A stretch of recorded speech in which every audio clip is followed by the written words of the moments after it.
प्यारे विद्यार्थियों, अब बज रहे हैं 5, है ना, सुबह की 5 बज चुके हैं और पूरा का पूरा रियल पेपर हमें मिल चुका है जो कि आपकी आज परीक्षा में छपने वाला है। तो आप 8 बजे से पहले तो आपको इसे याद करना है, क्योंकि समय अब आपके पास इतना बचेगा नहीं। बिल्कुल, अगर मैं आपको 5 बजे पेपर बता रहा हूँ, ये सुबह उठते से ही हमें पेपर आ चुका है हमारे मोबाइल पर, और पूरा का पूरा पेपर है और उसका सॉल्यूशन मैं बता दूंगा आप सभी को। बिल्कुल टेंशन मत लीजिएगा। जितने स्टूडेंट्स हैं चैनल पर नए जुड़े हैं तो चैनल को सब्सक्राइब कर लीजिए। पूरा का पूरा पेपर है, देखिए माय डियर, पूरा का पूरा पेपर जो कि रात की 5 बजे ये लीक हुआ है, वायरल हुआ है। तो इसे आप याद करके ही अपनी एग्ज़ाम देने के लिए जाएंगे। ये पूरा का पूरा, अब 5 बज रहे हैं, 5 बजे अगर मैं पेपर इतनी ये ला सकता हूँ तो आप इसे याद भी कर सकते हैं। ठीक, जल्दी से याद कर लीजिए पूरा का पूरा पेपर जो कि 5 अब बच चुके हैं। देखिए, प्रथम महायुद्ध का कालखंड, प्रथम महायुद्ध का कालखंड आपसे पूछा है। 1914 से 1918 बताना है। पहला जो क्वेश्चन देखने को मिलेगा, ये देखने को मिलेगा 1914 से 1918 तक प्रथम महायुद्ध का कालखंड होता है।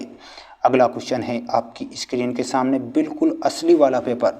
किस सैन्य अभियान को प्रथम खाड़ी युद्ध के नाम से जाना जाता है? देखिए, किस सैन्य अभियान को प्रथम खाड़ी युद्ध के नाम से जाना जाता है? तो ऑपरेशन डेजर्ट स्टार्म बताना है। ऑपरेशन डेजर्ट स्टार्म आप सभी प्यारे बच्चों का करेक्ट उत्तर हो जाएगा। जल्दी से चैनल को तो सब्सक्राइब कर लीजिए सभी विद्यार्थी, क्योंकि पूरा का पूरा पेपर अगर 5 बजे ये लीक हुआ है, वायरल हुआ है, तो आप इसे देखकर जरूर जाना। यूरोपीय संघ की मुद्रा का नाम क्या है? तो वो हो जाएगा यूरो। यूरोपीय संघ की मुद्रा का नाम आपको यूरो बताना है। यूरो आप सभी प्यारे बच्चों का करेक्ट होगा। जल्दी से जल्दी चैनल को सब्सक्राइब कर लीजिए।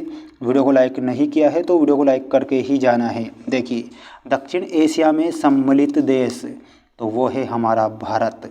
भारत आपको ध्यान रखना है। देखिए, क्योटो प्रोटोकॉल 1997 में मुख्य विषय वस्तु थी। क्योटो प्रोटोकॉल 1997 में जो मुख्य विषय वस्तु थी वो थी ग्रीन हाउस गैस का उत्सर्जन को कम करने के लिए।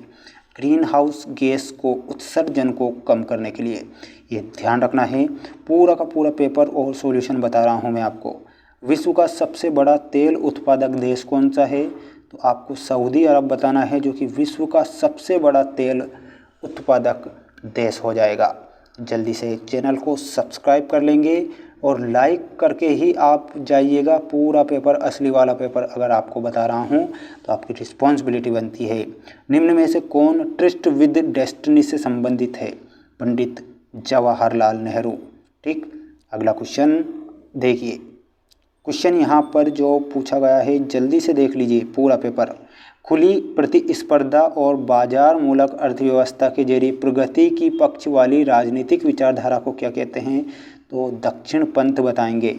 दक्षिण पंथ आप सभी प्यारे बच्चों का करेक्ट उत्तर हो जाएगा। जल्दी से जल्दी चैनल को सब्सक्राइब करेंगे सभी के सभी स्टूडेंट्स। क्वेश्चन दिया गया है अगला, बाडुंग सम्मेलन कब हुआ था? तो 1955 में।